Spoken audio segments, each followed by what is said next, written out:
Hi, I'm Becky Van Sant. I am the Team 6-4 math teacher at West Middle School. I'm so glad you're joining us for our virtual open house. I'm sorry that we can't be together, but I hope that this will kind of fill the gap. Please feel free to email me if you have any questions that I didn't answer. I'm just going to go through these slides really quickly. Pause, rewind, whatever, so you can read them. I'm not going to read them to you, but I just want to kind of go through a few important things and highlights about how math works in 6th grade. So I firmly believe in this philosophy that all kids can learn at different rates, in different ways, and they all need support and guidance. And this is really reflected in the way that I teach math and the way I grade and the way that kids and I interact and the kids interact within our classroom. We make our place in our classroom a really safe place to make mistakes. We value our mistakes and we talk about them more often really than we talk about correct answers, because that's where the learning happens. When we make a mistake and we go back and we dissect it and we fix it, that's where we really learn from each other and make big growth ourselves as well. So if kids are telling you, boy, we're talking a lot about our mistakes, it's true. And I don't want them to be afraid to make mistakes in our class. It's where we do a lot of our discussion and our learning. A typical math class for us, we come in and we start with a warm-up each day, and this year I am trying to do that on Canvas. I'm trying my best with our new technology here. And a lot of parents have said, this Canvas, it's a nightmare. We agree. We're doing our best. Thank you for your grace and patience with us as we try our best as well to learn how it all works and how to help our kids learn with this new platform. Obviously, it's not ideal or what we hoped, but we're trying to make it work for all of us. After their warm-up, we do some sort of a mini lesson where I maybe present information to the kids, or we are exploring some concept. And then after that, we do some sort of a practice with it. Sometimes that can be problem solving together in a team. Sometimes it can be working on some practice problems. Sometimes I'll pull little groups. We'll see how that works as the year goes on, as we become more comfortable with our distancing rules. It all looks different this year, but we're going to do our best to make our learning in our classroom perfect for all of our kids. Grading is really an important thing for us to talk about. For me, grades are a way to communicate to parents, to students, to other stakeholders in our community how well our students have done in relation to the 6th grade math objectives. That being said, that's the only thing that their grade will be based upon. I don't do extra credit. I just want to know that they have mastered the objectives within the 6th grade curriculum, and that's what the grades will reflect. So quarter grades are based just on tests and quizzes and how I have observed, or the evidence of your students' progress towards mastering the objectives in our curriculum. So I oftentimes will use little exit slips or other ways that I've got to observe in the classroom, along with tests and quizzes to help meet the goals of the curriculum. In the gradebook, you will see each objective listed independently. So let's say a test has 5 different objectives that it's testing. Instead of putting in one grade for that test, I split the test down and I'm like, well, these 5 questions really reflect this objective. Let's just say it's subtraction with regrouping, which isn't 6th grade. But, and so I pulled those questions out of the test and I put a grade in the gradebook just for that. That way, instead of getting one test grade and you have no idea what your student can or can't do, what their strengths or weaknesses are, it pulls the test apart into its pieces, and then it also reflects to you and to the student, communicates what they have mastered and what they still need to work on. Once a grade is in the gradebook, it's not set. It is kind of a living, moving document. If a student hasn't done well or hasn't mastered an objective, we're not going to be like, oh, well, that's okay, let's move on. We're going to keep going back to that, revisiting it, fixing our mistakes. I'll do some reteaching, I'll give some more practice, and then we'll reassess. And that grade can change as understanding grows and as circumstances allow your student to make the progress. I always tell them we didn't all learn to walk at the same age, but we all walked into the classroom today. So eventually everybody's going to get there, just not at the same time, and it doesn't matter the speed. What does matter is that we get it. So I don't grade on things like, oh great, thanks for bringing in a box of tissues or anything like that, only based upon our curriculum. I use a 1, 2, 3, 4 scale when I'm grading students' work, and I teach them this scale as well. Now, we haven't gotten there yet, but a 4 represents that a student has full understanding. They understand the concept so well that they could probably teach it to someone else and do a good job with it. A 3 means that they're independent. They might make a few mistakes, but they have a good grasp of the concept. So a 3 and a 4 are always our goal. A 2 means that they can do it with some coaching. So with some coaching and with some assistance, they are making progress and they understand the concept. And a 1 is they just need lots of help. They're not quite there yet. Only will ever give a 0 if there's no attempt made. The problem is that the grade book doesn't like 1, 2, 3, or 4. Those like 2 different languages being spoken. So you'll see on our scoring guides, there is a % equivalence for the 4, 3, 2, 1. That's just because we don't want a 2 to be 50%. It certainly doesn't represent 50% knowledge. So you'll see on the scoring guides what the percentages will be as we put them into the grade book. And that's just so that the communication is clear. A 2 is certainly not 50%. Students will self-assess often, so they will become really used to this 4, 3, 2, 1 scale. And most of them have used it in elementary school, so it's not really anything new. And it's just nice because we can always use that goal. You want to get a 3 or a 4 to show that you really understand.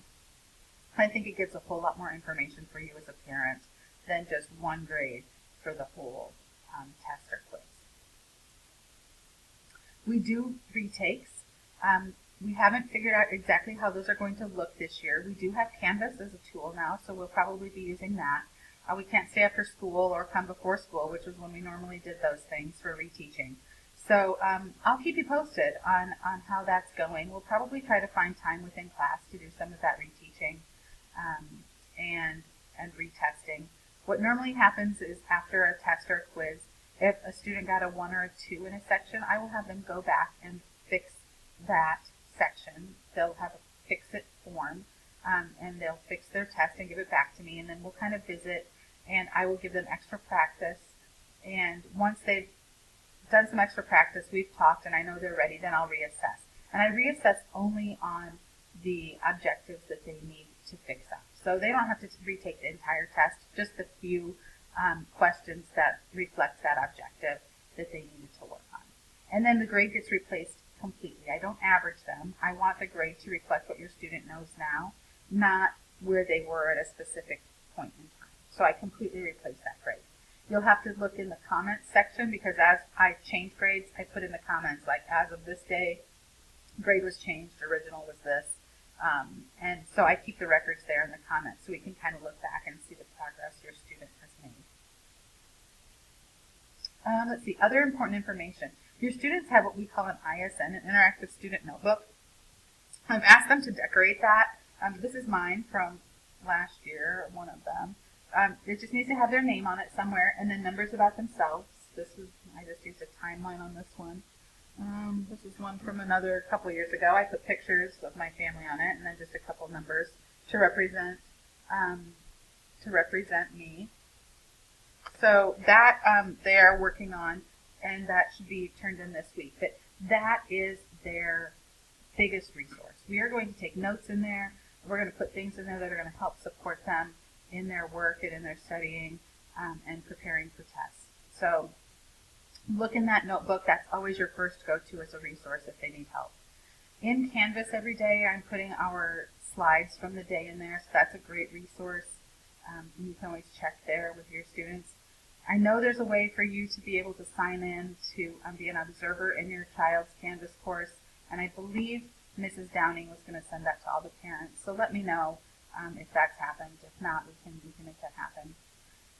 We love the planners. And each student has a planner. Hopefully you sent $3 in with them to cover the cost of those, because we begged and pleaded to bring the planners back. Last year they didn't give our sixth graders planners, and we felt it was a disaster. We still like paper, pencil planners. So each day I've been trying to teach the kids how to organize in their planner. They write down what is due, and I have them check it off if it's done. And at the end of the day, I've suggested they highlight what they have to do for homework that night. So bypass Canvas, go right to the planner. That's where you're going to see the information about what they have for homework. I promise it's just so much easier.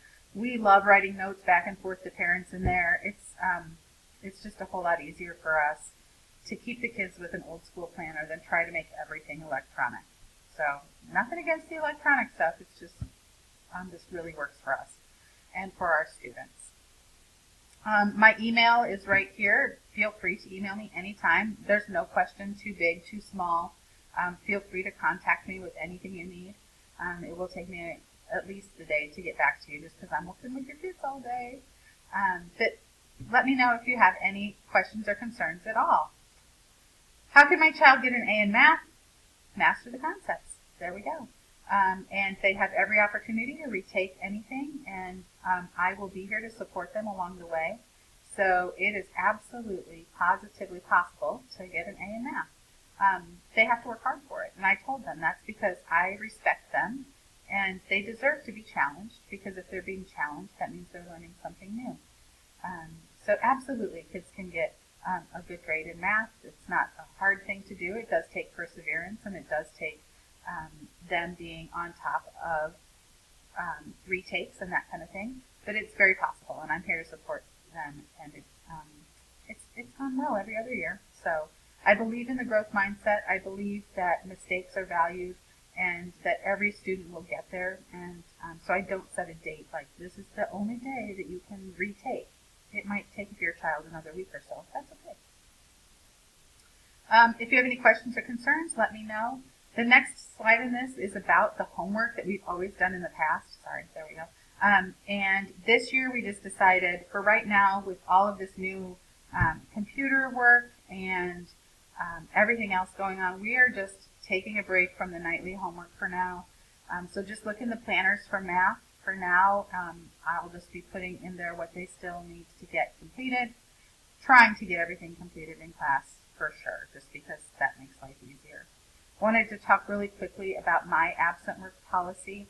I'm a parent, and I personally hated when my kids were sick and would go back when they're feeling kind of okay to go back to school.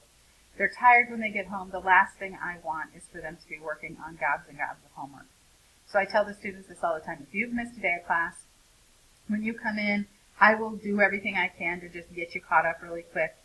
If it's a test or a quiz, I will find time for us to make that up. But you're not going to have gobs and gobs and gobs of homework for me if you were sick. I want you to get well. I want you to rest. And I don't want you to be backlogged with all kinds of math homework. I can get you caught up. So that's my policy and my belief for absentees. Like I said, I am a mom. I have 3 grown daughters. Elizabeth is 24 and lives in Seattle. And Margaret is 20 and is a student in Indianapolis, a nursing student. She's a junior. And Cecilia is a senior in high school. I can't believe I have grown children. But please contact me. I'm loving getting to know your kids. They are really working hard. They seem to be enjoying being back to school and being together. They're doing a great job following all of these guidelines, trying to keep everybody safe. And they have just been a joy. I feel so lucky and blessed to be back at school with them and to have them excited about math and solving problems. It's just the best place to be. So thank you for sharing your children with me.